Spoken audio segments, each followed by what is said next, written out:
أشرف الأنبياء والمرسلين سيدنا ونبينا أبي القاسم محمد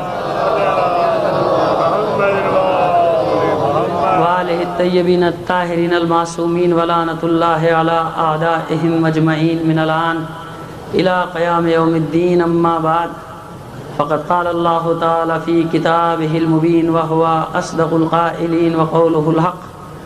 بسم الله الرحمن الرحيم. من المؤمنين رجال صدقوا ما عاهدوا الله عليه ومنهم من قضى نحبا ومنهم من ينتظر وما بدلوا تبديلا. صلوات بھیجیں محمد علیہ محمد. ٹرسٹ کے بانی اراکین جو وفات پا گئے ہیں ان کے لیے، اور یہ شیخۃ الاسلام عالی جناب مولانا سید انیس الحسنین صاحب قبلہ اللہ مقامہ فاطمیہ خاتون، اور میرے جمع مرد بھتیجے سید قاسم عباس رضوی ابن سید قمر عباس رضوی، اور اپنے بھی تمام مرحومین کو شامل کر کے ایک سورہ فاتحہ کی تلاوت فرما دیجیے. بسم اللہ. اور ایک درخواست اور کروں گا، کل کیونکہ آخری مجلس ہوگی زندہ رہا تو اس میں جو ہے شاید موقع نہ مل سکے. جہاں بھی میرا عشرہ ہو رہا ہے میں ایک دن سورہ فاتحہ ضرور پڑھواتا ہوں. برادر بزرگوار علامہ عرفان حیدر عابدی صاحب کی جو صاحب طرز اپنی طرز کے میدان میں تنہا خطیب تھے، ان کے اصالہ ثواب کے لیے بھی ایک سورہ فاتحہ پڑھ کر بخش دیجیے. بسم اللہ. صلوات بھیجیں محمد اور آل محمد پر. یہ دو تین چھوٹے چھوٹے سوال ہیں، اس لیے ان کو ابھی ہلکے دے رہا ہوں، تفصیلی ہوتے تو بعد میں. ایک برادر مومن نے سوال کیا ہے کہ یزید ملعون کیوں کر واصل جہنم ہوا تھا. میرا خیال ہے دوسری یا تیسری مجلس میں بتا چکا تھا کب اور کیوں کر. یہ واقع کربلا کے 3-3.5 سال کے بعد، یعنی 10 ربیع الاول ہجری 64 یہ واصل جہنم ہوا تھا. اور واقعہ اس کا مشہور ہے کہ شکار کے لیے نکلا تھا، ہرن کے پیچھے اس نے اپنا گھوڑا ڈال دیا تھا، اپنے لشکر سے جدا ہو گیا، اور بعد میں وہ ہرن غائب ہوا. ایک وادی میں گیا، وہاں پیاس کا غلبہ ہوا، اور بعض چیزیں کہ آسمان سے آتشی گولا اس کے اوپر آ کے پڑا، اور جب یہ واپس آئے تو اس کا پیر رکاب میں پھنسا ہوا تھا، جس سے اس کے لشکر کو معلوم ہوا کہ واصل جہنم ہوا ملعون. 64 ہجری وہ وقت کہ جب حسین بن نمیر نے کعبے کا محاصرہ کیا ہوا ہے مکے کا، اور منجیقوں سے آگ اور پتھر برسا رہا ہے. یہ واقعہ میں پورا پڑھ چکا ہوں. ایک تو یہ. دوسری بات یہ پوچھی ہے کہ معاویہ نے عنان حکومت، یعنی بیٹا جو تھا یزید کا، اس نے عنان حکومت کو ٹھکرا کے زندگی کیسے بسر کی. اس کو زندگی بسر کرنے کا موقع نہیں دیا گیا، کیونکہ جب اس نے تخت کو ٹھکرا دیا تو ظاہر ہے کہ بنو امیہ کے لیے خود ایک لعنت بن گئی تھی، اور ان کے اپنے لیے بھی. تو انہوں نے زہر دے کے اس کو چند ہی دنوں میں اس کی چھٹی کرا دی تھی. مروان ابن حکم نے اس کو زہر دے کے مروا دیا تھا. یعنی ہماری نظر میں کیونکہ محب اہل بیت تھا، اور انشاءاللہ مشہور ہوگا. اور جیسا کہ شام میں اس کے مزار کی رونق ہے، اس کے روضے کی شان ہے، معاویہ ابن یزید کی، اس پہ لکھا ہوا ہے، میں عرض کر چکا ہوں کہ محب اہل بیت، تاکہ سب کو پتہ چل جائے کہ یہ وہ والا نہیں بلکہ یہ محبت کرنے والا تھا اہل بیت سے، اور انہی کی خاطر لہٰذا کوئی بعید نہیں کہ شہیدوں کے درجے میں اس کو شامل کیا جائے. واللہ عالم بالصواب. صلوات بھیجیں محمد اور آل محمد. ایک سوال کل مجھے دیا تھا بڑا عجیب و غریب سا، میں نے بڑا سوچا اس کا جواب دوں نہیں دوں، لیکن میں نے کہا جہاں اتنی باتیں کر جاتا ہوں یہ بات بھی کر ہی جاؤں. کس نظریے سے پوچھا گیا، مجھ سے اس سے غرض نہیں ہے. کہا گیا کہ صاحب وہ ایک رسم آج کل چلیے، مجھے نہیں معلوم، نہ مجھے پتہ ہے کیسا ہوتا ہے یا نہیں ہوتا. یہ میرے سامنے کل تحریری طور پہ آیا ہے، وہی جیب میں کسی میں پڑا ہوا ہے، لیکن اتنے سارے کاغذ ہیں، ڈھونڈوں گا تو دیر لگ جائے گی. تو اس میں لکھا ہوا یہ ہے کہ وہ منت کے بکرے کسی جگہ پہ ذبح کیے جاتے ہیں، اور ان کو یعنی ان کے خون کو زمین پہ نہیں گرنے دیا جاتا، اور وہ خون پیالوں میں جمع کر کے جسم پہ ملا جاتا ہے، اور بعض دفعہ خواتین کے چہروں پہ جسم بھی. اور یہ ہے کہ جناب اس سے جو ہے وہ جن کی اولادیں نہیں ہوتی ہیں اولاد ہوتی ہے. تو عزیزان محترم، بآنگے دہل خدا کا خوف ہے، مجھے کسی کا خوف نہیں، کہ یہ جہالت کی بدترین معراج ہے. اچھا لگے برا لگے، کہیں پہنچانا ہے جہاں پہنچائیں، جو میں بات حق سمجھتا ہوں کہوں گا. آپ مجھ سے پوچھتے ہیں کہ مسئلہ کس کا، ان سے آپ نے پوچھا کہ کس امام نے کہا، کس شریعت نے کہا، تمہارے باپ دادا نے کبھی ایسا کیا. مجھ سے تو آپ پوچھ لیتے ہیں ہمارے باپ دادا نے تو ایسا نہیں کیا آپ جو بتا رہے ہیں. ان سے آپ نے پوچھا کہ تمہارے باپ دادا نے کوئی ایسی جہالت کی رسم ڈالی تھی. معذرت کے ساتھ عزیزوں میرا، کیونکہ میں نے عرض کر دیا کہ دل میں ہوتی ہے وہ منافقت نہیں ہوتی، ہم سے کیا کریں کہ اس میں اور وہ جوہال قریش کی مراسم میں کیا فرق رہ گیا. وہ جو قریش کے جاہل جو رسمیں ادا کیا کرتے تھے، وہی منت کا بکرا آپ نے کاٹ لیا، کھا لیا، ختم ہو گیا، صدقہ دے دیا، لوگوں کو کھلا دیا. نہیں، اس کا خون چہروں پہ ملنا، جسم میں ملنا، یہ جہالت کی بدترین شکل، معراج جہالت. کوئی دیکھے تو وہ کیا ہے کہ کوئی جنگلی لوگ ہیں، وحشی لوگ ہیں، یہ کیا ہیں، ان کو تمیز نہیں ہے، مہذب نہیں ہے، یہ تہذیب نہیں ہے ان کے پاس. اگر کہیں ایسا ہوتا ہے تو میں نے تو جو تھا صاف بتا دیا، اچھا لگے برا لگے مجھے اس سے کوئی غرض نہیں. صلوات بھیج دے محمد آل محمد پر.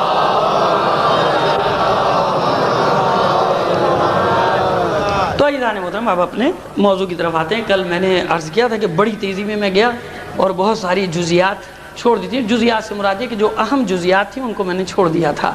ابن زیاد کے باب میں کس ملعون کا سر جب جناب مختار کی خدمت میں پیش کیا گیا ہے تو تخت پہ براجمان تھے اور کچھ ناشتے میں مصروف تھے کہ جب پہنچا ہے، اور اس کے پہنچنے سے پہلے میں نے عرض کیا کہ وہ کہہ چکے تھے اپنے ساتھیوں کو کہ ابھی کچھ دیر میں مختار کی طرف سے میرے پاس خوشخبری پہنچنے والی ہے اور ان ملائنہ کے ملعونوں کے سر میرے پاس پہنچنے والے ہیں. اور پھر جب ابن زیاد کا سر پہنچا تو ایک ٹھوکر ماری تھی اس سر کو. پہلے سجدہ شکر ادا کیا کہ پروردگار تو نے مجھے سب سے بڑے دشمن کو نابود کرنے کی توفیق دی. اس کے سر پہ ٹھوکر ماری اور اس کے بعد جس پیر سے ٹھوکر ماری تھی اس نالین کو اتار کے پھینک دیا. اپنے غلام سے کہا کہ اس کو جا کے خیر کو، نام تھا خیر یا خیر، کہ اس کو جو ہے پاک کر کے لا، کیونکہ یہ نجس تھا یہ سر جس پر میری یہ نالین لگی ہے، میری جوتی لگی ہے، اس کو پاک کر کے لا.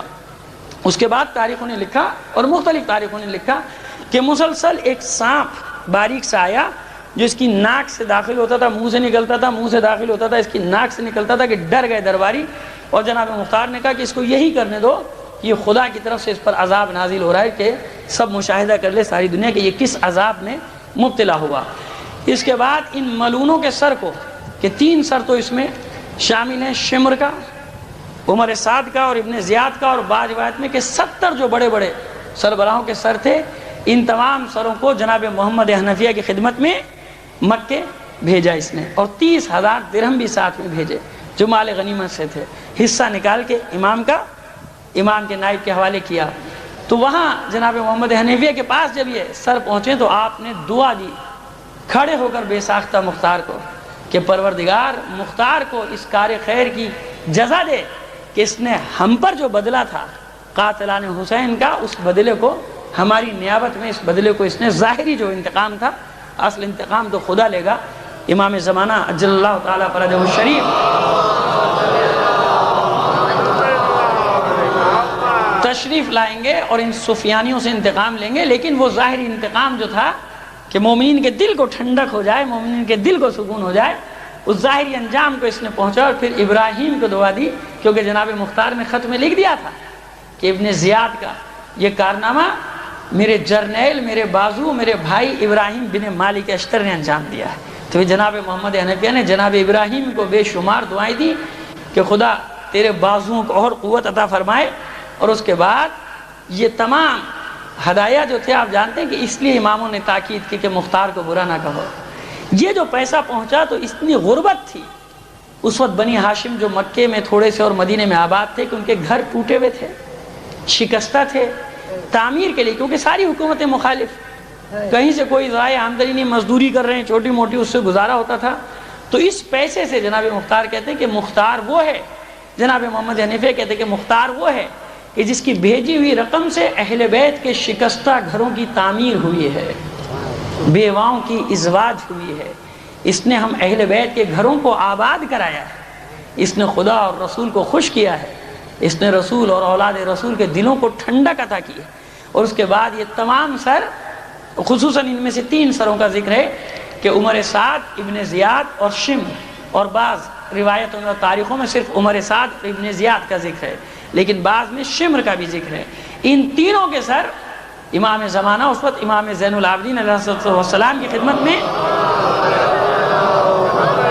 پہنچے. اور امام 3 دن پہلے سے اپنے اصحاب سے بار بار یہ ذکر کر رہے ہیں کہ دیکھو فلاں تاریخ فلاں دن ہم ناشتے پر ہوں گے اور مختار کی طرف سے ہمیں خوشخبری آئے گی.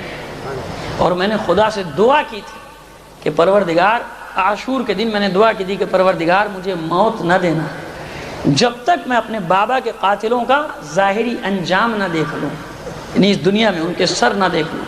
اسی طرح سے جب تک مجھے دنیا سے نہ اٹھانا، یہ امام کی دعا تھی. اور کہا کہ فلاں ٹائم پہ یہ سر آئیں گے اور میں ناشتے پر ہوں گا. تو جناب محمد حنفیہ نے اپنے بھتیجے کے نام خط لکھا اور اس کے ساتھ یہ تمام ان ملعونوں کے سر روانہ کیے. تو صبح کے وقت اپنے اصحاب کے درمیان بیٹھے، ناشتے مصروف ہے کہ یہ سر لے کر پہنچے قاصد آپ کی خدمت میں. اور تاریخ کہتی کہ اتنے خوش ہوئے امام کہ نہیں ہر ایک نے کبھی اس سے پہلے اتنا خوش نہیں دیکھا تھا. جیسے انسان ہوتا ہے نا بے ساختہ بار بار سجدے شکر ادا کرتے ہیں, بار بار مختار کو دعائیں دیتے ہیں, اور یہ جملے زبان سے ادا ہوتے ہیں کہ اس سے زیادہ شیریں لمحات میں اپنی زندگی میں تصور نہیں کر سکتا, اتنے زیادہ اچھے لمحات. تو آپ کی عادت تھی کہ ناشتے کے بعد صاحب جب ہوتے تھے تو کھانے ناشتے کے بعد تھوڑی سی شیرینی ضرور آتی تھی, اور اس سے سب. تو آج انتظار کریں, لیکن بار بار ان سروں کو دیکھ رہے ہیں اور خوشی کا اظہار کر رہے ہیں. تو کسی نے سوال بھی کر لیا امام سے کہ مولا فرزند رسول آپ کھانے کے بعد کچھ شیرینی منگایا کرتے ہیں, آج وہ شیرینی نہیں آئی, ہم سب کو انتظار ہے. کہا کہ مگر اس سے بھی زیادہ شیرینی کسی چیز میں ہو سکتی ہے جو میں آج ان اپنے بابا کے قاتلوں کے سروں کو دیکھ کر جس لذت کا میں احساس کر رہا ہوں, جس شیرینی کا میں احساس کر رہا ہوں, مگر دنیا میں اس سے زیادہ بھی حلاوت اور شیرینی کسی چیز میں ہو سکتی ہے. تو آپ اس سے اندازہ لگائیں کہ سید سجاد کے دل پر کیسا داغ تھا اپنے بابا کی مظلومیت کا. اور اٹھ کے اسی وقت حرم میں آئے, گھر میں آئے, داخل ہوئے. یہ اتنا معمولی کارنامہ نہیں ہے عزیز و مختار کا. ذرا تصور کریں, امام ہے, معصوم ہے, جو 35 سال بعد میں بھی روتا رہا خون کے آنسو. اس وقت یہ کیفیت ہے امام کی کہ فوراً اپنے حرم میں داخل ہوئے اور آواز دے کر بیویوں سے کہتے ہیں کہ اپنے سوگ بڑھا دو, اپنے سروں میں تیل ڈالو, اپنے چولہے روشن کرو, اپنے سوگ کے لباس تبدیل کرو. اور 5 سال کے بعد جناب فاطمہ بنت امیر المومنین علیہ السلام مولا کائنات ہی کی ایک صاحبزادی نقل کرتے ہیں کہ وہ دن تھا کہ جب امام نے آ کے ہمیں یہ حکم دیا کہ سوگ بڑھا. اور 5 سال کے بعد ہاشمیوں کے گھروں سے دھواں اٹھتے ہوئے لوگوں نے دیکھا. 5 سال کے بعد ہاشمی عورتوں نے اپنے سر میں تیل ڈالا. 5 سال کے, کیونکہ 62 میں رہا ہو کے آئے تھے, 61 میں واقعی کربلا ہوا, 62 میں اسیر رہا ہو کر آئے, اور 67 ہجری 9 ربیع الاول کی تاریخ کے جب ان ملونوں کے سر امام کی خدمت میں پہنچے. 10 محرم کو ملون واصل جہنم ہوا تھا عبید اللہ ابن زیاد, اور یہ آتے آتے 9 ربیع الاول کو جب امام کی خدمت میں پہنچے تو 9 ربیع الاول کو یہ سر پہنچے. اور عید شجاع اس کو قرار دیا گیا کہ 9 ربیع الاول کو عید شجاع, عید زہرا, کتنے نام اس عید کے رکھ دیے گئے کہ قاتلان حسین اپنے ظاہری انجام کو پہنچے تھے. صلوات بھیج دیں محمد آل محمد. تو عزیزان محترم, یہ مختار کا تاریخ میں مقام کہ جس نے قاتلان حسین کو اپنے انجام تک پہنچایا. اب آئیے کوفے میں, اب ہمیں مجھے 2 دن میں سمیٹنا ہے کہ جناب مختار کے ساتھ کیا ہوا, اور جناب ابراہیم کے ساتھ کیا ہوا, جناب محمد حنفیہ کے ساتھ کیا ہوا.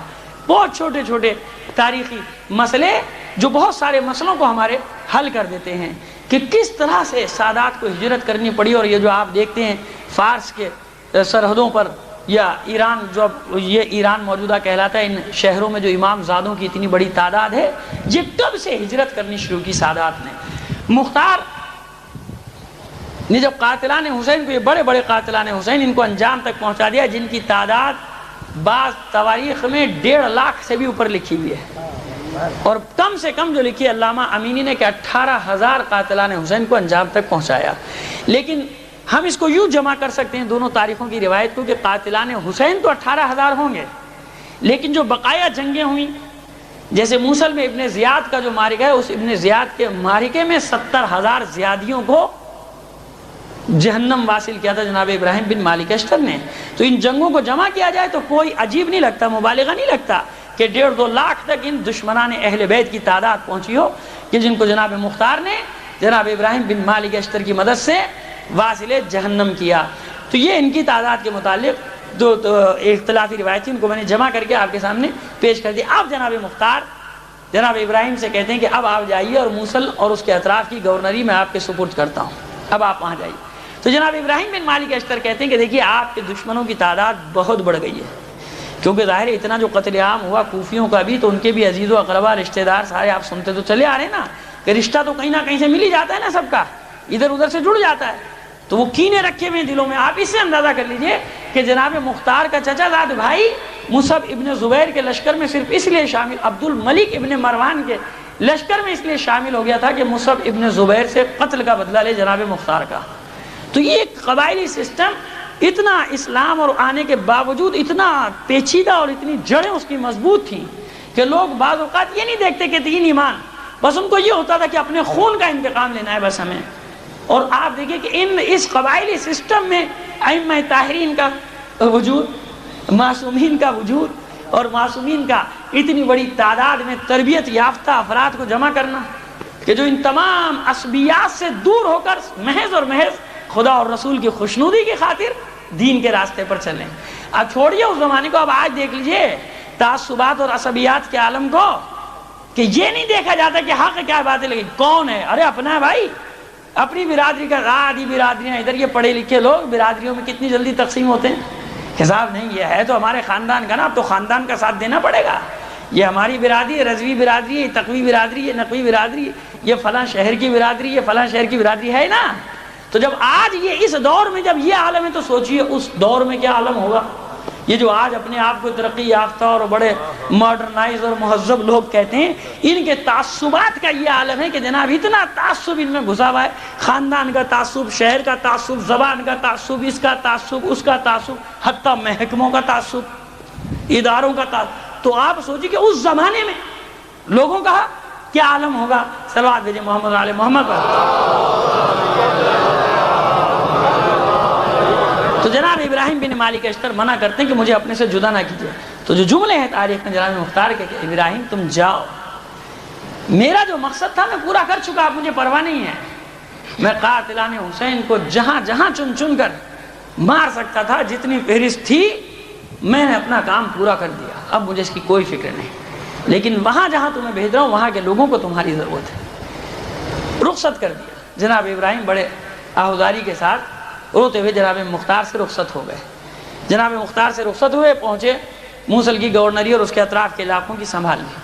اب ادھر مکے میں عبداللہ ابن زبیر بڑا بخیل ہے، میں نے آپ سے کہا کہ اس سے یہ مختار کی جو فتوحات ہیں یہ ایک آنکھ نہیں بھائی، اور یہ جانتا ہے کہ جناب محمد ابن حنفیہ کی حمایت حاصل ہے۔ اب یہ ہیلے بہانوں سے تنگ کرتا ہے جناب محمد حنفیہ کو، اور آخر میں کہ بیعت کا مطالبہ کر دیتا ہے، عمرو ابن عبداللہ کو گھر بھیج دیتا ہے، وہ لکڑیاں چن دیتا ہے جناب محمد حنفیہ کے گھر کے گرد۔ لیکن ایک روحانی مقام جو جناب محمد حنفیہ کا ہے، اس کے سبب سے مکے کے لوگ جمع ہو جاتے ہیں کہ ہم تجھے یہ نہیں کرنے دیں گے۔ ایک بے ضرر انسان کہ جو سوائے عبادت الہی کے کچھ نہیں کرتا، تیرے خلاف اس نے کوئی اقدام نہیں کیا، تو کس لیے یہ اقدام کرتا ہے؟ تو یہ مجبور ہوا، آخر اس نے بلوایا اپنے دربار میں۔ بلوانے کے بعد کہتا ہے کہ دیکھیے مختار نے اتنا وہاں پہ قیامت برپا کر رکھی، اور اتنا جناب اس نے قتل عام کر دیا، یہ کر دیا، وہ کر دیا، کوفے کو تاراج کر دیا۔ تو آپ دیکھیے منطقی بات کرتے ہیں جناب محمد حنفیہ، کہتے ہیں کہ ابن زبیر یہ تو بتا کہ کل تم اور تمہارے بابا ایک بالکل بے دلیل بات پر میرے باپ کے مقابلے میں آ گئے، کسی کے قتل کا بہانہ بنا کر کہ ہم اس کے قتل کا بدلہ لینا چاہتے ہیں، کہ جس کے قتل سے میرے بابا کا کوئی تعلق ہی نہیں تھا، تم تو اس کا بدلہ لینے کے لیے آ گئے، لیکن تم جانتے ہو کہ میرے بھائی کے قاتلوں سے مقابلہ کرنا، ان کو انجام تک پہنچانا ہر مسلمان پر واجب ہے۔ یہ تم بھی جانتے ہو کہ مختار نے قاتلان حسین پر حملہ کیا ہے، اور پھر مجھے اس سے غرض نہیں کہ وہ کیا کر رہا ہے کیا نہیں کر رہا، میرا مختار سے کوئی واسطہ نہیں، لیکن یہ تیرا جواب کہ وہ قاتلان حسین کے ساتھ کر رہا ہے، تو تو خود اپنے آپ کو بھی تو دیکھ کہ تو بھی تو کل یہی نعرہ لگا کہ میرے بابا کے خلاف کھڑا ہوا تھا، جبکہ میرے بابا کا تو کوئی تعلق بھی نہیں تھا، اور وہ جن سے مقابلہ کر رہا ہے ساری دنیا جانتی کہ وہ میرے بابا کے قاتل ہیں۔ تو عزیزان محترم اب کہتا ہے کہ نہیں، آپ مختار کو خط لکھے اور کوفے سے بے دخل۔ جناب محمد حنفیہ کہتے ہیں کہ یہ نہیں ہو سکتا کہ میں اس کو خط لکھوں، تو کہا کہ پھر میں آپ کو قید کر رہا ہوں۔ مخالفت بھی کی لوگوں نے، شیبہ بن عثمان وہاں کھڑا ہے، ایک صحابی کھڑا بھی ہوا اور کہتا ہے کہ تو یہ کیا کر رہا ہے، یہ امیر المومنین کے فرزند ہیں۔ کہا کہ نہیں، میں کچھ نہیں جانتا، یا ان کو میری بیعت کرنی پڑے گی اور مختار کو خط لکھنا پڑے گا کہ وہ میری بیعت میں آ جائے، ورنہ یہ قید میں۔ ان کو قید کر دیا، مہلت مانگتے ہیں جناب محمد حنفیہ 1 سال کی، بڑا وہ کرا کے کہتا ہے اچھا 2 مہینے کی مہلت میں آپ کو دیتا ہوں، لیکن قید کر دیتا ہے چاہے زمزم کے پاس۔ جناب محمد حنفیہ اپنے غلام اسد کے نام خط بھجوا دیتے ہیں پہلی جناب مختار کو کہ اس طرح سے مجھے قید کر دیا، کہ جناب مختار کو جب یہ معلوم ہوا تو اپنے سرداروں کو بتایا کہ دیکھو میرا سید السردار، اس کو اس طرح سے قید کیا گیا۔ لشکر لے کر آئے، مکے کا محاصرہ کیا، جنگ نہیں ہونے دی جناب محمد حنفیہ نے کہ حرم خدا ہے، اور مذاکرات کی نوبت آئی روک دیا مختار کو کہ جنگ نہیں کرنا. خلاصہ مختصر یہ کہ ایک مصالحت کا پہلو نکلا اور جناب محمد حنفی کو رہا کرنا پڑ گیا. اسے رہا تو ہو گئے لیکن یہ دل میں عبداللہ ابن زبیر کے بات رہ گئی. آپ چلے گئے طائف کی طرف جناب محمد حنفیہ. پھر اس کے بعد مکے واپس آ گئے. یہاں آنے کے بعد اب پھر تنگ کرنا شروع کرتا ہے, پھر گھر کے اوپر سپاہی بھیجنا, سب کرنا. تو پھر یہ مہلت مانگتے ہیں, اتنی مہلت دے دے مجھے کہ میں مدینے ایک آدمی بھیج دوں, وہ پیغام لیا ہے, پھر میں ہمیشہ کے لیے چلا جاؤں گا مکے سے, جبکہ تو جانتا ہے کہ میں تیرے خلاف کوئی قیام کرنے کا ارادہ بھی نہیں رکھتا. مہلت ملتی ہے. امام کی خدمت میں خط بھیجتے ہیں اپنے بھتیجے کی خدمت میں. عزیزو یہ ہے ذمہ داری. جناب محمد حنفیہ کی عمر اس 67 ہجری میں 66 یا 67 ہجری میں 53 یا 54 سال کے سن ہے آپ کا, کیونکہ آپ کا سن ولادت 14 یا 15 ہجری ہے, تو اس حساب سے آپ 52 53 یا 54 55 بہرحال اس سن کے ہیں. خط لکھا کہ میرے بھتیجے آپ امام زمانہ ہیں, ابن زبیر مجھے طرح طرح سے تنگ کر رہا ہے, اس نے مکے کی زمین حرم خدا کو مجھ پر تنگ کر دیا ہے, آپ مجھے بتائیے کہ میں کیا کروں, آپ حکم دیتے ہیں. جب یہ غلام پہنچا تو اصحاب کہتے ہیں امام کے کہ ہم تو ایک ہفتے سے آپ کا انتظار کر رہے ہیں. کہا وہ کیوں؟ کہا کہ امام نے کہا ہے کہ یہ میرے چچا کا خط لے کے آئے گا اور اس میں ہجرت کی خواہش ہوگی. علم امام سے امام نے بتا دیا اور پھر جواب لکھا کہ اے چچا جان آپ فوراً اپنے مقام سے ہجرت کر لیجئے. اور امام کے حکم سے گریہ آہوزاری کرتے ہوئے, اور پورا مکہ جمع ہے کیونکہ تقدس اور روحانیت جناب محمد حنفیہ کی اتنی ہے. ان لوگوں کو نصیحتیں کرتے ہیں, جناب محمد حنفیہ تقویٰ کی وصیت کرتے ہیں, خطبہ دیتے ہیں کہ دیکھو میں تمہارے درمیان رہا, تمہارا کوئی قرضہ تو مجھ پر نہیں, کسی کو مجھ سے کوئی تکلیف پہنچی ہو تو وہ مجھے معاف کر دے, میں نے اپنا حق تم کو معاف کیا. دیکھو آپس میں بھائی بن کر رہنا, اور دیکھو یہ حرم خدا ہے, اس کے احترام کو برقرار رکھنا. میں تمہیں تقویٰ کی وہی وصیت کرتا ہوں کہ جو میرے بابا نے مجھے کی. اس طرح سے آپ نکلے اور 20 جانثار ان کے ساتھ طائف کی طرف. اب میں آپ کو ایک مقام پر لانا چاہتا ہوں کہ جناب محمد حنفیہ کی ہستی کیا ہے. نکلے, اس کو یہ بھی گوارا نہیں اس ملعون کو. اس نے کیا کیا کہ 300 ابو منذر کی سربراہی میں بھیجے کہ وہ جو 20 افراد ہیں ان کو پکڑ کے لیا, نہیں آئے تو ان کو قتل کر دے. یہ کیوں گئے ان کی حمایت میں, ان کو اکیلے جانے دینا تھا. اور جناب محمد حنفیہ نے ایک قسم کھائی تھی واقعہ کربلا کے بعد کہ میں کبھی اب گھوڑے پر سوار نہیں ہوں گا, کیونکہ گھوڑے سے گرے تھے نا جناب سید الشہداء. ناقے پہ سفر کرتے تھے, ناقے پہ سفر کر رہے تھے کہ طائف کے قریب گھیر لیا اس کے سپاہیوں نے, اور یہ 20 کہتے ہیں کہ ہم تیرے ساتھ ہی نہیں جائیں گے حتیٰ کہ ہم تجھ سے جنگ کریں. اس وقت جناب محمد حنفیہ کو جلال آیا, اپنی تلوار نکالی کہ تم سب ہٹ جاؤ, اور پھر ابو منذر سے کہا کہ دیکھ ابو منذر اب تو چلا جا, مجھے مجبور نہ کر کہ جس تلوار کو میں نے نیام میں رکھ لیا اسے نکال دو. اگر تو مجھے مجبور کرے گا تو میں تنہا تم سب کے لیے کافی. عزیز تو یہ اولاد علی بتا رہی ہے کہ ان کے لیے بڑھاپا, کمزوری, یہ سب چیزیں نہیں ہیں. مولا کائنات 25 سال خاموش رہے اور جمل صفین نہروان میں وہی تلوار دکھا دی کہ بڑھاپا نہیں آتا. اور محمد حنفیہ بیٹا ہے علی کا, صفین اور نہروان اور جمل میں اس کی تلوار کی کاٹ سب دیکھ چکے ہیں. اب سمجھ رہے ہیں لوگ کہ بوڑھے ہو گئے. اور جب ابو منذر نہیں مانا, تاریخ کہتی کہ محمد حنفیہ نے تنہا ان سب پر حملہ کیا, اور جس کو اٹھا کے زمین پر پٹکتے تھے اس کی پسلیاں چورا ہو جاتی تھی. یہاں تک کہ ابو منذر جب مقابلے پر آیا اس کو تلوار کے وار سے اس کا آدھا دھڑ اتنی دور پھینک دیا کہ اس کے ساتھیوں کو ڈھونڈنے میں وقت لگ گیا ایک وار سے. اور جب وہ مرا تو یہ سر پہ پیر رکھ کے جتنے بچے تھے 100 150 300 میں سے سب بھاگے, اور عبداللہ ابن زبیر کو بتایا کہ تو نے کس کے مقابلے پر بھیجا تھا. تو کہتا تھا کہ وہ بوڑھا شخص ہے 20 آدمیوں کو اس کے پکڑ لاؤ, اس نے تو اکیلے ہمارے پورے لشکر کو تہس نہس کر دیا. تو آخری وقت میں جناب محمد حنفیہ یہ بتا بھی رہے ہیں کہ یہ مت سمجھنا کہ ہمارے پاس قوت نہیں ہے, طاقت نہیں ہے, لیکن یہ مصلحت الہی ہمارے آڑے آ جاتی ہے. دین کی بقا, شریعت کی بقا ہمارے آڑے آ جاتی ہے. اگر خون کی ندیاں بہانے کی بات آ جائے تو بنو امیہ بنو عباس کچھ بھی نہیں, لیکن بات وہی ہوگی کہ یہ حکومت کی جنگ بن کے رہ جائے گی, یہ خلافت کی جنگ بن کے رہ جائے گی, اور یہی ہم نہیں چاہتے. صلوات بھیج دیں محمد علیہ محمد. اب میں کیونکہ تانے بانے جوڑنا چاہتا ہوں ایک دو تاریخی روایتوں کے, اس لیے 2-4 جملے اور جناب محمد حنفیہ کے باب میں, کیونکہ یہ ایسے وہ ہستیاں ہیں عزیزان محترم, وہ ہستیاں ہیں اہل بیت میں سے کہ افسوس ہوتا ہے کہ بس ضمناً یا جزوی طور پہ تو کہیں ان کا ذکر آ جاتا ہے, لیکن عزیزو ان کے بارے میں بتاؤ ان بچوں کو. معلوم تو ہو، محدود نہ کرو کربلا کو 10 منٹ کے مصائب میں تو ہر جگہ یہی تکرار کرتا ہوں، محیط ہے کربلا تاریخ شیعت پر، شیعت کی تاریخ پر محیط ہے۔ کربلا کے اثرات آج تک جاری ہیں، ان کا تسلسل رکھو گے کوئی مسئلہ نہیں ہوگا، تسلسل توڑ دو گے ختم ہو جائے گی بات۔ کربلا جاری ہے، ہاں یہ الگ بات ہے کہ وہ کربلا ایک حقیقی ایک مجازی جو واقع ہو گیا، واقع کربلا، اس کی تکرار تو نہیں ہو سکتی، لیکن مجازن جیسے ہم کہتے ہیں کلو ارضٍ کربلا کلو یومٍ عاشورا، مجازن یہ کہ یزیدیت اور حسینیت آمنے سامنے رہیں گی قیامت تک بابا، جب رہیں گی تو تسلسل جاری ہے نا، تسلسل ٹوٹا تو نہیں۔ اب مدینے میں بھی چین سے نہیں رہنے دیا جا رہا۔ جناب محمد حنفیہ کو 2 روایات کہ جناب محمد حنفیہ پھر طائف آئے اور 81 ہجری میں وہیں آپ کا انتقال ہوا، اور بعض روایت میں کہ بقی میں، جنت البقی میں، مدینے میں انتقال ہوا، وہاں دفن کر دیا گیا۔ لیکن اس سے پہلے جناب محمد حنفیہ نے ایک کام بڑا زبردست کیا، وہ کام یہ کیا کہ اتنے آپ پھیلا تو چکے تھے نا اپنا جال، جناب مختار کے ذریعے سے، جناب ابراہیم بن مالک اشتر کے ذریعے سے عراق اور ایران کی سرحدوں تک اثرات تو ہو چکے تھے، محبت اہل بیت کا بیج تو ہر جگہ پڑ چکا تھا۔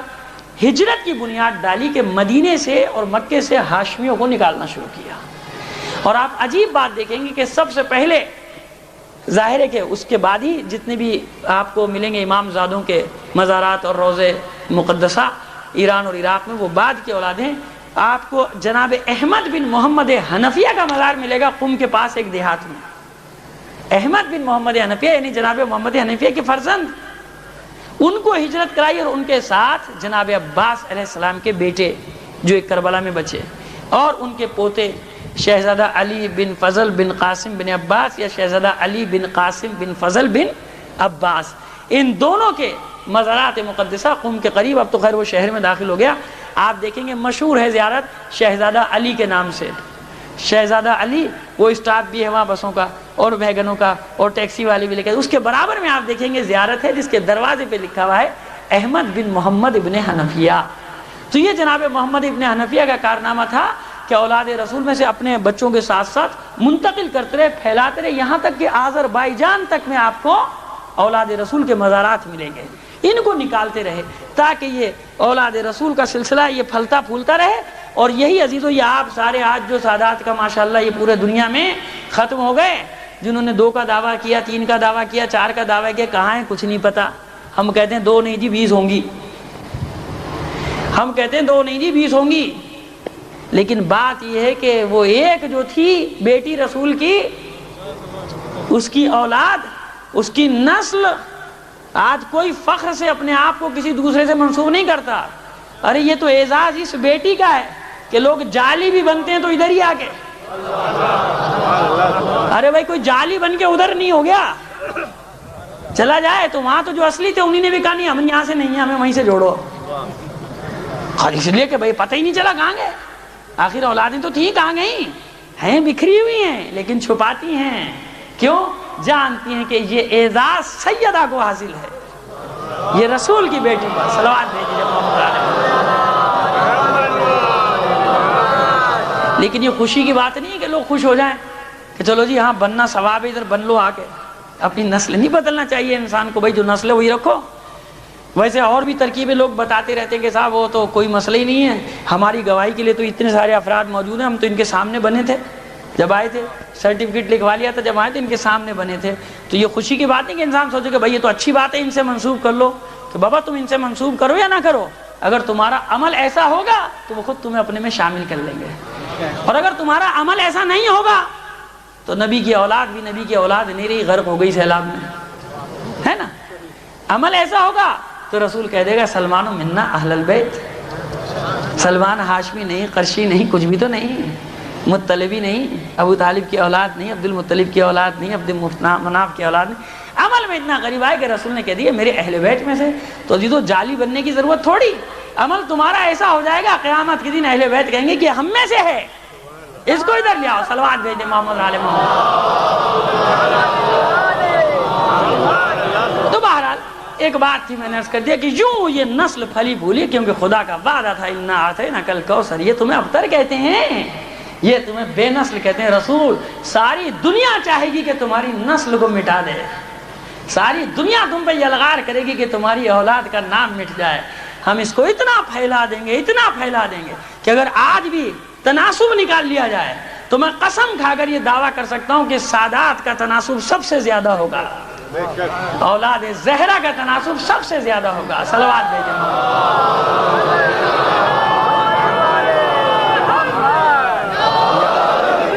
یعنی اگر ایوریج نکال لیا جائے, سب کی نسلوں کو الگ کر لو, بعض تو خود ہی کہہ دیں گے نہیں ہم وہاں کے ہیں نہیں, ہم بھی یہیں کے ہیں.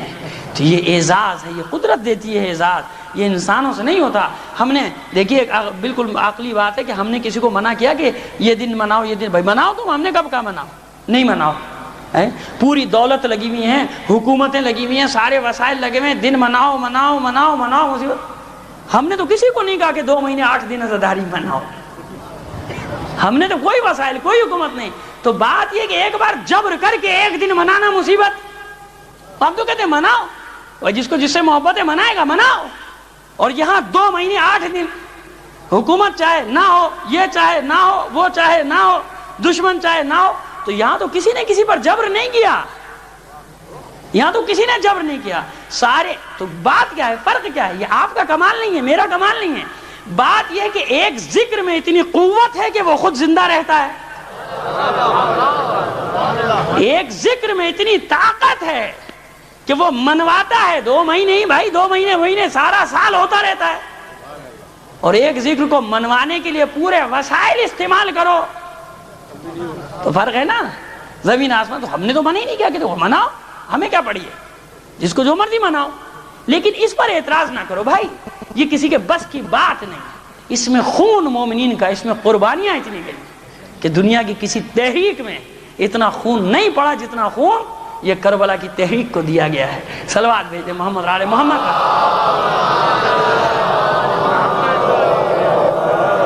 عزیزان محترم, یہ جناب محمد حنفیہ کے باب کو میں نے جس حد تک, حالانکہ ایک فضائل کا باب ہے, ایک تاریخ ہے, لیکن میں نے کوشش کی کہ ایک قطرہ ہی صحیح آپ کے سامنے انڈیل دوں, اس قطرے کو, چند قطرات کو آپ کے سامنے, کہ پتہ تو چل جائے نا. کہ بس نام تو جانتے ہیں جناب محمد حنفیہ, لیکن بچے یہ نہیں جانتے کہ کیا ہوا, کون تھے, کہاں گئے, کیا کارنامے انہوں نے انجام دیے. اب عزیزان محترم کوفے کی طرف آئیے. صلوات بھیجیں محمد آل محمد پر.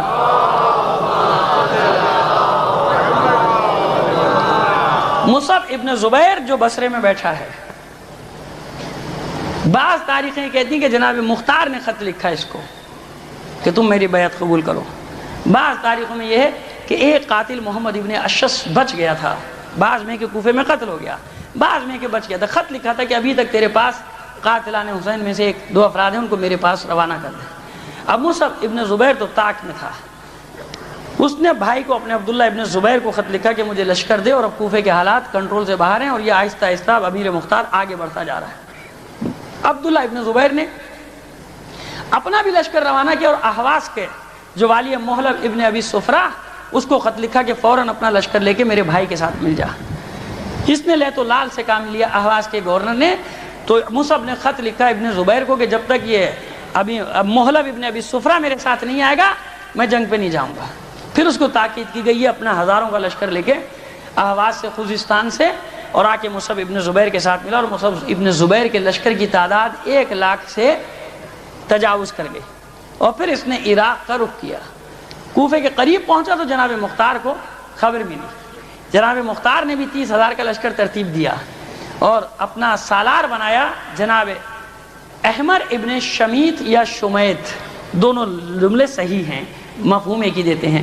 احمر ابن شمیت یا احمر ابن شمیت کو لشکر کا سالار بنایا اور مقابلے کے لیے بھیجا اس 1 لاکھ کے لشکر کے لیے. عزیزان محترم, یہ لشکر کوفے سے باہر نکلا, گھمسان کا رن پڑا, شب خون بھی مارا گیا. احمر ابن شمیت نے جزوی کامیابی بھی حاصل کی, لیکن وہ پہلے سے اپنا بندوبست کس طرح سے کر کے آیا تھا مصعب ابن زبیر, کہ کوفے کے جو بڑے بڑے منافقین تھے, میں نے کہا نا کوفہ روزانہ صبح شام رنگ بدلتا ہے, رنگ بدلتا ہے. ابھی یہ اسی مصعب ابن زبیر کا بھی کام یہی کوفی کریں گے, اور عبد الملک اس کے ساتھ, عبد الملک ابن مروان کے گورنر کے ساتھ بھی یہی کریں گے, سب کچھ یہی کوفی, یہ صبح شام. اب ان کو اس نے خطوط بھیجنے شروع کیے, مال و دولت کا لالچ, اور جن کے مقتول ہوئے تھے اب یہ انتظار میں, کہتے ہیں کہ تو حملہ کرے گا, ہم اندر سے یورش کر دیں گے. نتیجہ یہ ہوا کہ احمر ابن شمیت کا جو لشکر تھا اس میں سے منافقین نکل کر ادھر جانے شروع ہو گئے، اور کوفے کے اندر یورش شروع کر دی منافقین نے۔ منافقین یعنی امویوں کے حامی اور جن کے مارے گئے تھے جناب مختار کے ہاتھوں، وہ سب جمع ہونا شروع ہوئے، اور یہ لشکر شکست کھا کے واپس پہنچا کوفے۔ جب شکست کی خبر جناب مختار کو ملی تو جناب مختار نے ایک جملہ کہا کہ بس اے نفس اب مرنے کے لیے تیار ہو جا۔ سمجھ گئے کہ میری ذمہ داری پوری ہو گئی اور اب وعدہ پورا کرنے کا وقت آ گیا۔ ترتیب دیا لشکر کو، عبداللہ ابن کامل جو کوفے کا کوتوال ہے اس کو وارث بنایا، احمر ابن شمیت کو علم دیا لشکر کا اور کہا پھر حملہ کرو۔ دوسرے دن جنگ کا آغاز ہوا، پہلے احمر ابن شمیت درجہ شہادت پہ فائز ہوئے، پھر عبداللہ ابن کامل، اور جناب ابراہیم بن مالک اشتر کو کوئی خبر نہیں، ابھی اطلاع نہیں پہنچی، افواہیں مل رہی ہیں کہ مصعب ابن زبیر کوفے کی طرف روانہ ہو گیا۔ آخر جناب مختار خود میدان جنگ میں کود پڑے، اور ان کی جنگ کا یہ حال لکھا ہے کہ جب جناب مختار جو 2 دن جنگ میں رہے ہیں تو 17 سے 20 ہزار تک مصعب ابن زبیر کے لشکریوں کا صفایا ہو گیا۔ لیکن مصعب ابن زبیر جو پیچھے تھا اور محلب ابن ابی صفرہ، جب ان کے اگلے دستوں کو شکست ہوئی تو تازہ دم لشکر 60 ہزار کا 2 طرف سے حملہ کرتا ہے۔ اب یہ تازہ دم اور کوفی جو ہیں وہ تھکے ہوئے، لہٰذا کوفیوں نے اپنے مزاج کے مطابق ایک ایک کر کے کھسکنا شروع کر دیا، میدان خالی کرنا شروع کر دیا، جگہ چھوڑنی شروع کر دی۔ تو آخر میں جو بچے وہ بھی کہتے ہیں کہ اب کیا ہوگا، اب کیا ہوگا بھائی، یہ بھی گیا وہ بھی گیا وہ بھی چلا گیا۔ انہوں نے کہا بھیا اپنی خیر مناؤ، تم بھی جاؤ، کہاں ان کے چکر میں تم مارے جاؤ گے۔ اشارے میں کر رہا ہوں، واقعات آپ ماضی کے اپنے سامنے لیتے ہیں، تم کہاں ان کے چکر میں مارے جاؤ گے، تم بھی جاؤ۔ سب بھاگ گئے، نتیجہ ہو کہ سب بھاگ گئے، وہ 2-4 بیچارے دیوانے رہ گئے، وہ مجنون رہ گئے، ان کا یہ کیا ہوا بھائی۔ عزیزان محترم، کہ دل چاہتا ہے کہ میرا واقعہ آپ کو سناؤ، یعنی میں آپ کو واقعہ سناؤں، جس کسی کا بھی ہو، کہ جب یہ ہماری ملت کے چند جوانوں کو قید کیا گیا تھا، ان پر کوڑے برسائے گئے تھے، آپ لوگ بھول گئے ہوں، لیکن میں بھولنے کا عادی نہیں ہوں، اور بھی بہت سارے لوگ ہوں گے کہ جن کے دلوں میں وہ آگ اب تک روشن ہوگی۔ تو 83 کی بات کر رہا ہوں کہ جب ان پر زندانوں میں کوڑے برسے اور وہ جیلوں میں گئے تو بڑے طریقوں سے ان میں درار ڈالنے کی کوششیں کی جاتی تھی، ان کو توڑا جاتا تھا۔ ادھر سے ایک پہنچتا تھا ان کا ایجنٹ کہ ہمیں معافی نامہ لکھ کے دے دو، ہم تمہیں چھڑا دیں گے، تمہارے ماں باپ گھروں پہ رو رہے ہیں، ہمیں دے دو، ہم چھڑا دیں گے۔ اور انہوں نے ایک انتشار ان بیچاروں میں ڈال دیا 150-200 میں، دیکھو یہ تمہیں یہ کر دیں گے، یہ تمہیں وہ کر دیں گے، اور تم اپنا ان کا کیا مقصد تھا، میں اس لیے بتا رہا ہوں عزیزوں کہ کردار تمہارے درمیان میں ہے، پہچانو ان کرداروں کو۔ یہ کس لیے کرتے تھے کہ اب یہ وہاں جا کے ان بڑوں کو، افسروں کو بتائیں، دیکھا ہمارا کتنا اثر ہے قوم میں، دیکھیے ہم لکھوالا ہے، وہ نہیں لکھوالا، ہم معافی نامہ لکھوالا ہے، یہ دیکھیں مرسی پٹیشن یہ رہی، یہ ان کے معافی نامہ، تاکہ ادھر بھی اپنے نمبر بڑھائے اور ہمیں بڑا مقام مل جائے، ہمیں اور مراعات مل جائے، ہمیں پلاٹ مل جائے، ہم بلڈنگیں بنوا لیں، ہم فلیٹ بنوا لیں، ہم اس نام پہ پلاٹ لے لیں، ہم اس نام پہ پلاٹ لے لیں۔ خدا کی قسم جگر چھلنی ہے، لیکن افسوس کہ ابھی شعور کی اس منزل پر نہیں پہنچے ہم کہ ان کرداروں کی حقیقت کو پہچان سکیں اور ان گندگی کے ڈھیروں کو اٹھا کے باہر کریں اپنی پاک اور پاکیزہ ملت کے درمیان سے۔ صلوات بھیجیں محمد علی محمد پر۔ تو عزیزان محترم پہنچے کچھ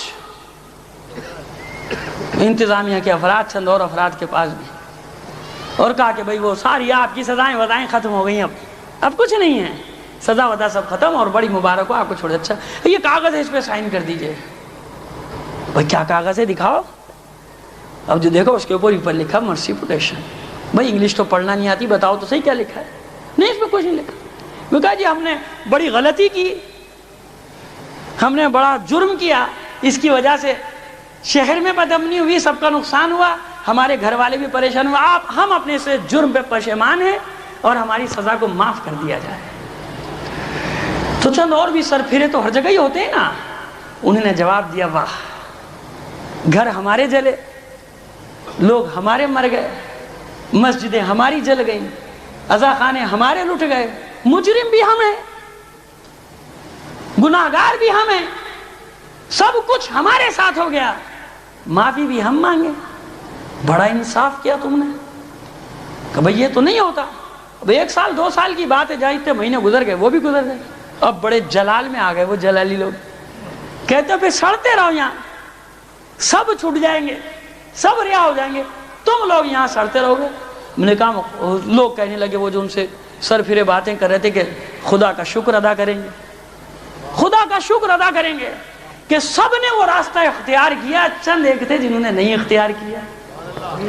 تو کہہ تو سکیں گے کہ نہیں بھائی سب ایسے نہیں تھے، کچھ مرد بھی تھے، من المؤمنین رجال، مومنین میں کچھ مرد بھی ہیں کہ جو اپنے وعدے کو پورا کرتے ہیں۔ صلوات بھیجے محمد علی محمد پر۔ وقت گزر گیا، وقت گزر گیا، تو یہ ڈرانے دھمکانے والے ایک بار اور صلوات بھیجیں لاؤ بیٹے پر۔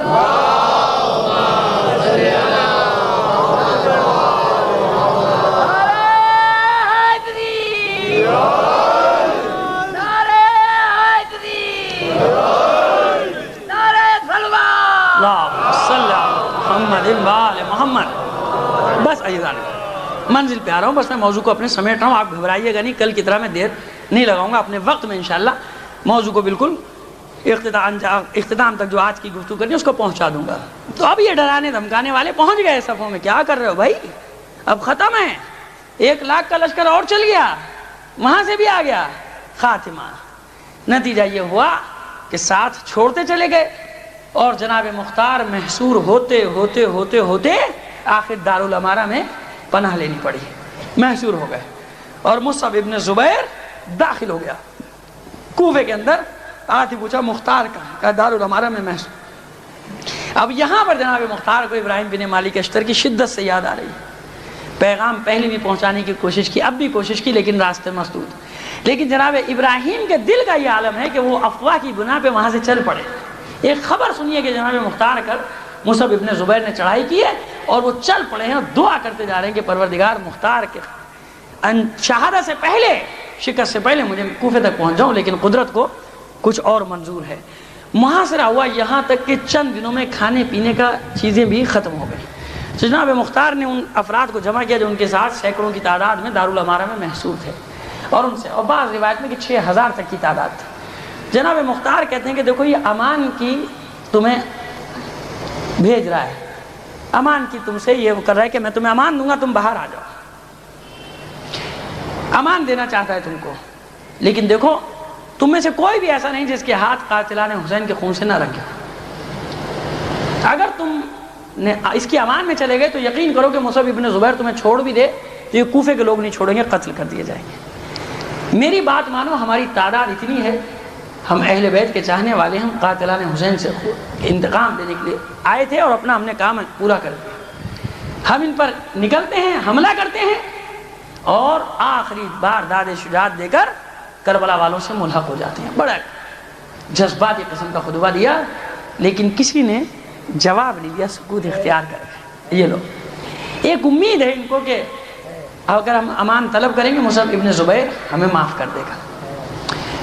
کچھ دن کے بعد، یعنی 6 یا 7 دن تک یہ محاصرہ رہا، اور طبری نے بھی لکھا کہ جب اس کا محاصرہ ہو گیا، اس کے باوجود محاصرے میں بھی مختار جنگ کرتا رہا، اتنا بڑا جنگ جو تھا۔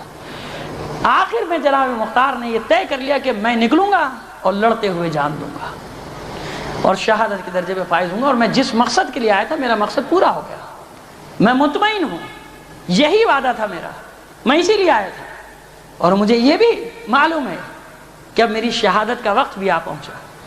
تو 19 آدمی، اگر 6,000 کی روایت کو مان لیا جائے صحیح، تو 6,000 میں سے کتنے نکلے؟ 19۔ لیکن تعجب ان پہ نہیں ہے، تعجب 19 پر ہے کہ یہ کیسے آ گئے۔ 6,000 کے مجمع میں سے 19 افراد کا آ جانا مختار کے ساتھ اس ماحول میں، تعجب چھوڑنے والوں پر نہیں ہوتا ہے، خطرہ آتا ہے سبھی چھوڑ کے بھاگ لیتے ہیں، کوئی عجیب بات نہیں ہے۔ تعجب 19 افراد کی ہمت پر ہے کہ جنہوں نے کمر کسی اس بھوک پیاس کے عالم میں، اور اس کے بعد جناب محمد حنیفہ نے خطبہ پڑھا، کربلا والوں کو یاد کیا، اور دارالامارہ کا دروازہ کھولا، اور شیروں کی طرح یہ 20 افراد ان ہزاروں کے لشکر پر ٹوٹ پڑے، جناب مختار اور ان کے ساتھی۔ اور اس طرح سے جنگ کی، کشتوں کے پشتے لگ گئے کہ گھوڑوں کا چلنا مشکل ہو گیا لاشوں پر سے۔ تمام ساتھی ایک ایک کر کے جام شہادت نوش کر رہے ہیں، اور اکیلا امیر مختار رہ گیا۔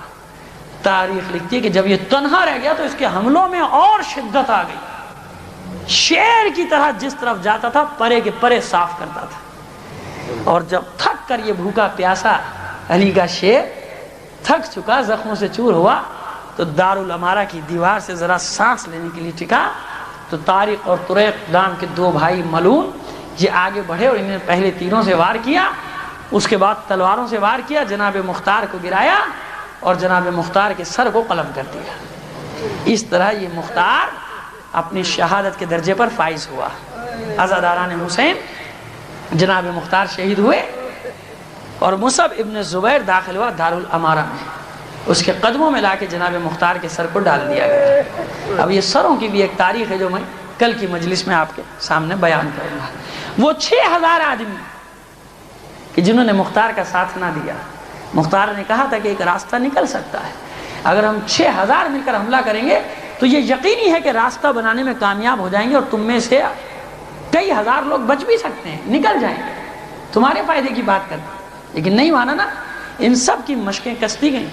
انہی نے امان طلب کی کہ امیر ہم تیرے ساتھ ہو جائیں گے، تیرے دشمن سے لڑیں گے۔ مصعب چاہتا تھا معاف کر دے، سارا کوفہ آڑے آ گیا کہ یہ ہمارے بھائی کے قاتل ہیں، باپ کے قاتل ہیں، اس کے قاتل ہیں، اس کے قاتل ہیں۔ ان 6000 کو ایک دوسرے کے سامنے قتل کر دیا گیا۔ یہ ہوتا ہے انجام بزدلی دکھانے کا، مر سب گئے۔ 6000 کو ایک دوسرے کے سامنے مارا گیا کھڑا کر کے۔ اس لیے کہتے ہیں کہ اگر جرت کا مظاہرہ کر دو تو اجتماعی قتل تو نہیں ہوگا، اس میں چانس تو ہے کہ کچھ تو دشمن کا بھی نقصان کر دو گے، اور سب منہ بسور کے کھڑے رہو گے تو 50 ہو گے تو 50 کو بھی تو اڑا ہی دے گا دشمن، 100 ہو گے جب بھی اڑا دے گا۔ ایک بار ہمت کر لو تو کیا پتہ دشمن بھی قابو میں آ جائے۔ ہمت تو کرو، حوصلہ تو کرو بابا، کچھ نہیں ہے دشمن میں، کیا ہے تمہارے سامنے۔ یہ ہمت کی بات ہوتی ہے، دلیری کی بات ہے، جرت۔ مر جائیں گے مر جائیں گے، عقل کی یہ آج آ جائے گی، آج نہیں آئی کل آ جائے گی، کہیں بھی آ جائے گی، راستے میں آ جائے گی، موت کا کیا ہے۔ عزیزو، فیض ایک جگہ پر کہتا ہے، اور کیا بات کہتا ہے، یہ تو ہماری بات ہے، یہ تو ہمیں ہونا چاہیے ایسا۔ کیا بات کہتا ہے فیض کہ جس دھج سے کوئی مقتل میں گیا وہ شان سلامت رہتی ہے، جس دھج سے کوئی مقتل میں گیا وہ شان سلامت رہتی ہے۔ یہ جان تو آنی جانی ہے، اس جان کی تو کوئی بات نہیں، یہ تو جانی ہے بابا، مرنا ہے۔ زندہ وہ رہتے ہیں کہ جو مقتل میں اس شان سے جاتے ہیں۔ اس شان کو دیکھتی ہے دنیا کی کس انداز میں انہیں موت کو گلے لگایا، موت کی آنکھوں میں آنکھیں ڈال دی آخری وقت میں۔ یہ سلامت رہنے والی چیز تو وہ 6000 بھی قتل کر دیے گئے۔ اب جناب مختار کے حرم کو گرفتار کر لیا گیا، بچے ان کے بیٹے جو تھے فرار ہو گئے، ایک دو جناب ابراہیم بن مالک اشتر کی طرف نکل گئے جو کہ راستے میں ہیں۔ بیویاں دو لائی گئیں، دونوں مومنہ۔ پہلی بیوی ام ثابت بنت سمرہ ابن جندب الفراری، یہ پہلی بیوی تھی۔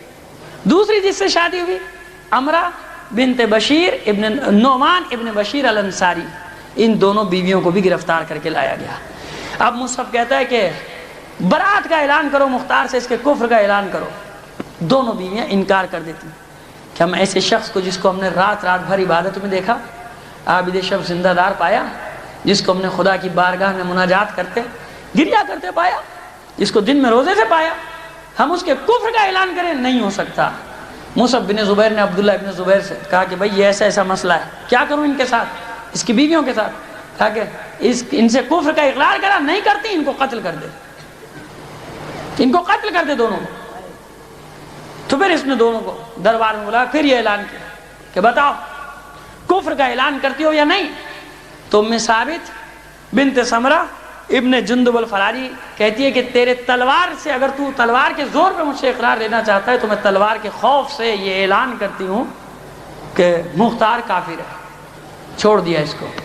لیکن دوسری جو بیوی تھی امرہ بنت بشیر ابن نعمان ابن بشیر الانصاری، وہ کہتی ہے کہ نہیں، یہ تو وقت شہادت ہے، میں نے مختار سے وعدہ کیا تھا، اور میں جانتی ہوں کہ یہ تو ایک لمحے کی تکلیف ہوگی میری، چند لمحوں کی تکلیف، اور میں شہید ہوتے ہی اپنے آقا و مولا و سید و سردار کی خدمت میں پہنچ جاؤں گی۔ میں کس لیے برات کا اعلان کروں مختار سے کہ میں جانتی ہوں وہ ابو تراب کا غلام ہے، میں جانتی ہوں کہ وہ امیر المومنین کا شہدائی ہے، میں جانتی ہوں کہ وہ حسین کا عاشق ہے، میں جانتی ہوں کہ حسین کے قاتلوں سے انتقام لینے والا ہے، کس لیے میں برات کا اعلان کروں؟ اور اس مومنہ نے جرت کے ساتھ اپنے سر کو قلم کرنے کے لیے پیش کر دیا، اور اس کا سر قلم کر دیا گیا، اس کو شہید کر دیا گیا۔ یہ دونوں بیویاں، ان میں سے ایک نے تلوار کے خوف سے، یہ کہہ کر کے تلوار کے خوف سے میں کہتی ہوں، جان کے خوف سے، اور دوسری بیوی نے اپنی جان قربان کر دی۔ اور شہادت کی تاریخ 14 یا 15 رمضان ہجری 67، یعنی 18 یا 19 ماہ کا یہ قیام ہے جناب امیر مختار کا، کہ اب اس میں جو تھوڑی سی 2-4 باتیں جناب ابراہیم بن مالک اشتر کے ساتھ کیا ہوا، یہ کل میں آخری مجلس میں، اور 2-4 جو سوالات کا سلسلہ رہ گیا تھا وہ بھی کل آخری مجلس میں۔ صلوات بھیجیے محمد و آل محمد پر۔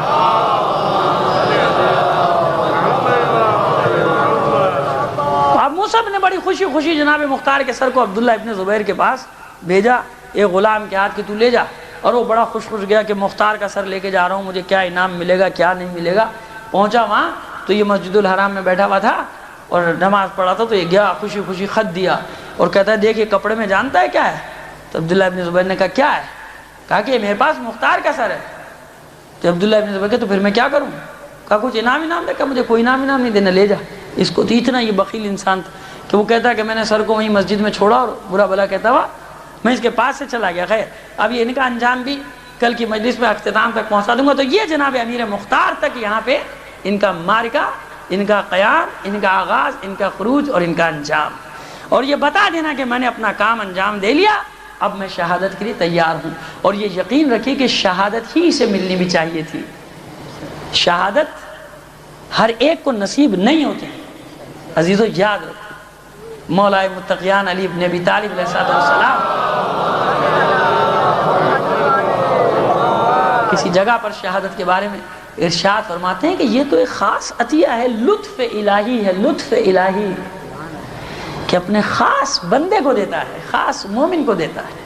اور اسی لیے آپ دیکھیے بعض دعاؤں میں یہ جملہ ہے اللہم ارزقنا توفیق الشہادہ، پروردگار مجھے توفیق شہادت دے، مجھے بستر پہ نہیں، یہ ایڑیاں رگڑ رگڑ کے نہیں مروں، مجھے شہادت کی موت ملے، میں اہل بیت کی محبت میں مارا جاؤں۔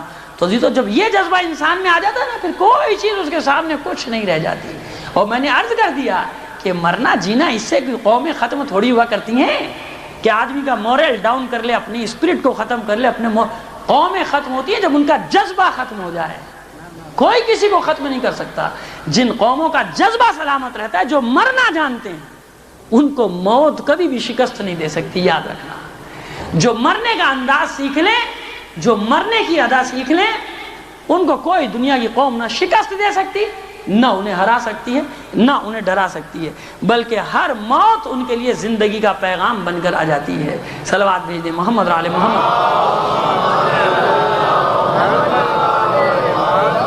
یہی عزیزو، یہی فلسفہ ہے عزاداری کا۔ بس میں نے ختم کر دیا بیان کو۔ یہی فلسفہ ہے عزاداری کا، یہی فلسفہ ہے کربلا کا۔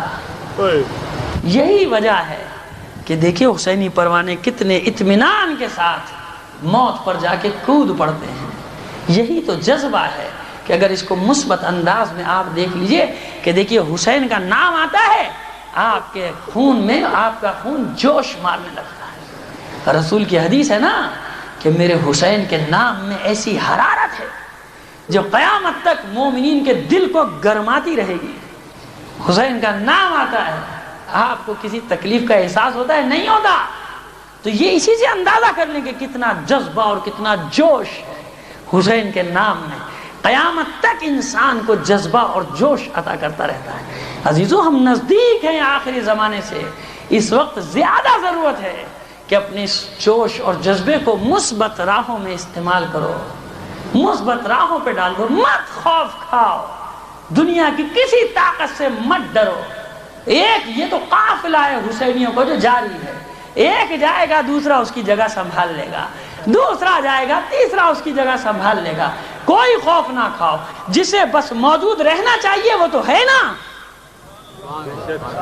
جو اصل ہے وہ تو ہے۔ پھر کوئی چلا جائے، میں چلا جاؤں، آپ چلے جائیں، کوئی پرواہ نہیں۔ وہ اصل سالار، اصل سپہ سالار، اصل امام جس کو آپ سے اور مجھ سے سب سے زیادہ فکر ہے مذہب کی اور دین کی، وہ موجود ہے نا؟ جب وہ موجود ہے تو ہم سب چلے جائیں، کوئی پرواہ نہیں ہے، کوئی خوف نہیں، کچھ نہیں ہوتا۔ یہ خدا کا دین ہے، یہ اہل بیت کا مکتب ہے، اس میں خون ہے علی اکبر کا، اور محمد کا، عباس کا، علی اصغر کا، مسلم بن عقیل کا، اس کے بھائیوں کا، اس کے بچوں کا، اولاد رسول کا، اولاد جعفر و عقیل کا خون ہے۔ اس میں زینب و ام کلثوم کی قربانیاں ہیں۔ پرچم ٹھنڈا ہو گیا تھا کربلا میں، زینب نے اپنی چادر کا علم بنا لیا تھا۔ حسین اس راستے کو جاری رکھنا ہے، عہد کیا تھا زینب نے، میں زندہ رکھوں گی کربلا کو، مجال ہے یزید کی میرے بھائی کے مشن کو ختم کر دے۔ تو عزیزو یہ قافلہ ہے اسیروں کا، پہلا جلوس جا رہا ہے عزاداری کرتا ہوا کوفے اور شام کے بازاروں میں۔ زینب بتا رہی ہے کہ یہ اعلان ہے یزیدیت کے خلاف، ظلم کے خلاف، اور جس عزاداری میں ظلم کے خلاف اعلان نہ ہو، ظالم کی حقیقت سے آشنائی نہ ہو، ظالموں کے چہروں سے نقابیں نہ اٹھائی جائیں، مجھے تو اس عزاداری پہ ہی شک ہے۔ ارے تو یہ مجلس تو ہے ہی ایک احتجاج، ہر یزید کے خلاف، ہر ظلم کے خلاف، ہر بربریت کے خلاف۔ ارے یہ عزاداری ہی تو ہے جو حوصلہ دے رہی ہے، اور یہ زبان چل رہی ہے، یہ کربلا ہی کا تو کرشمہ ہے، یہ حسین ہی کی تو عطا ہے، یہ میثم تمار ہی کی تو عطا ہے کہ اگر حسین سے خلوص رکھو گے، دنیا کا کوئی خوف تمہارے نزدیک نہیں آئے گا، اور کوئی طاقت تمہاری زبان کاٹ تو سکتی ہے لیکن حق کو بیان کرنے سے روک نہیں سکے گی تم کو۔ تو عزاداران حسین اتنی قربانیاں ہیں اس میں، یہ زینب کی قربانیاں ہیں، کس کس مرحلے پر امتحان دیا ہے۔ دربار یزید میں جب یہ لشکر، یہ قافلہ اسیروں کا داخل ہوا ہے، ایک رسی میں بتایا جاتا ہے کہ 12 اسیر بند تھے، 12 اسیر بچے تھے، کیونکہ قافلوں سے اونٹوں کی پشتوں سے گر گئے، صحراؤں میں شہید ہو گئے، کچھ پتہ نہیں چلا، 12 بچے تھے، ایک رسی سے ان کو باندھا ہوا تھا۔ عزیزان محترم، جب یزید ملعون کی نگاہ پڑی ہے جو نشے میں ہے اور سر حسین سے بے ادبی بھی کرتا جا رہا ہے، نظر پڑی ایک معصوم بچی پر، اس لیے حسین لایا ہے سکینہ کو۔ یہ کربلا ہے سکینہ کی دربار یزید، جہاں امتحان ہے سکینہ کا، اور جب لایا ہے بزر پڑی ہے معصوم بچی، ایک ہاتھ اپنی گردن پہ ہے، ایک ہاتھ اپنے چہرے پہ، پوچھتا ہے شمر سے ملعون، شمر یہ کس کی بچی؟ کہا کہ یہ حسین کی بیٹی سکینہ ہے۔ بس اس کو اذیتیں دینے کا خیال آیا، کہا لاؤ میرے سامنے۔ سوال کرتا ہے کہ یہ ایک ہاتھ اپنے چہرے پہ، ایک ہاتھ اپنے گلے پہ کس لیے؟ حسین کی لخت جگر کہتی ہے کہ یزید کربلا سے یہاں تک میرے گلے میں رسی بندھی رہی ہے۔ عزیزت چھوٹی تھی نا سکینہ، ایک رسی سے جب باندھا تو کسی کی گردن، کسی کی کمر، کسی کا ہاتھ، کسی کا پیر، اس طرح کھینچتے ہوئے نصیروں کو لایا گیا تھا دربار یزید۔ میرے گلے میں رسی بندھی رہی ہے، اور اب جو یہ رسی کھلی ہے، یہ گلے کا زخم مجھے اذیت دے رہا ہے، تکلیف، اور ایک ہاتھ اپنے چہرے پر اس لیے رکھ لیا کہ میری پھوپھیوں کے بال بڑے بڑے ہیں، انہوں نے اپنے چہروں کا پردہ کر لیا، میرے بال اتنے بڑے ہیں، مجھے حیا آتی ہے نظر اٹھاتے، اس لیے میں نے اپنا ایک ہاتھ چہرے پہ رکھ لیا۔ دوسرا وار کرتا ہے یزید، ہم نے سنا ہے کہ حسین کی تم سے بڑی محبت تھی، جو معروف روایت ہے بس عزاداران حسین وہ آپ کے سامنے پیش کر کے آپ کی زحمت تمام کرنا چاہ رہا ہوں۔ بڑی محبت حسین، عزاداران حسین، بچی کہتی ہے کہ یزید کیوں اس دکھے ہوئے دل کو چھیڑتا ہے؟ بس اتنا سن لے کہ عاشور کے دن سے لے کر آج تک سکینہ کو سونا نصیب نہیں ہوا، اس لیے کہ سکینہ صرف اپنے بابا کے سینے پر سونے کی عادی ہے۔ عزاداران حسین، ایک تاریخی ثبوت دے دوں آپ کے سامنے، ارے شام غریبہ یاد ہے؟ آواز دیتی پھر رہی ہے زینب، سکینہ کہاں ہو، سکینہ کہاں ہو؟ ایک نشیب سے آواز آئی تھی، مہلن مہلن یا میری بہن آہستہ بولو، آہستہ بولو، ارے میری بچی سو گئی ہے۔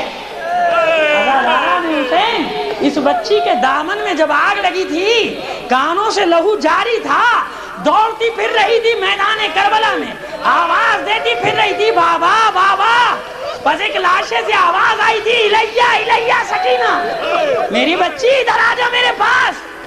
بس سکینہ کو جب یہ زخمی سینہ ملا، بے سر کا لاشا، سکینہ چین سے سو گئی تھی، یاد ہے نا کہ زینب نے آ کر اٹھایا تھا۔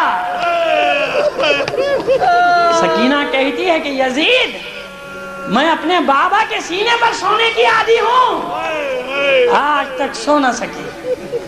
یزید کہتا ہے کہ نہیں، میں یہ بات ماننے والا نہیں، میں تو اس وقت تمہاری محبت کا یقین کروں کہ تم حسین کو آواز دو، سر حسین تمہارے پاس آ جائے۔ جو روایت ہے معروف وہی آپ کے سامنے پیش کرنے کی جرات کا۔ بس امتحان کی منزل آ گئی، سکینہ نے اپنے جلے ہوئے دامن کو پھیلا دیا۔ بابا امتحان لے رہا ہے میری محبت کا۔ بابا اپنی سکینہ کی لاج رکھ لو۔ بس ادھر سکینہ نے اپنے بابا کو آواز دی، ادھر تشت طلا سے سر حسین بلند ہوا، دربار پہ سکتہ کاری ہو گیا، سب خاموش ہو گئے، سر حسین چلا اور سکینہ گود پھیلائی انتظار کر رہی ہے۔ بابا آ گئے سکینہ کے پاس، اپنے رخسار بابا کے رخسار پر رکھ دیے سکینہ نے، اور زار و قطار آنکھوں سے آنسو جاری، رونا شروع کر دیا سکینہ نے۔ بابا بہت شکریہ، بابا بڑا احسان کیا، اپنی بیٹی کی لاج رکھ لی، سکینہ اپنے امتحان میں کامیاب ہو گئی بابا۔ لیکن بابا اتنا تو بتاؤ کہ مجھے چھوڑ کر کیوں چلے گئے تھے؟ بابا کیا آپ کو معلوم نہ تھا کہ سکینہ آپ کے بغیر رہ نہیں سکتی؟ بابا آپ تو مجھے چھوڑ کر چلے گئے، آپ کے بعد کیا ہوا؟ میرے کانوں سے گوشوارے چھینے گئے، مجھے تماچے لگائے گئے، میرے دامن میں آگ لگی تھی، اور میں کربلا کے دشت میں آپ کو آوازیں دیتی پھر رہی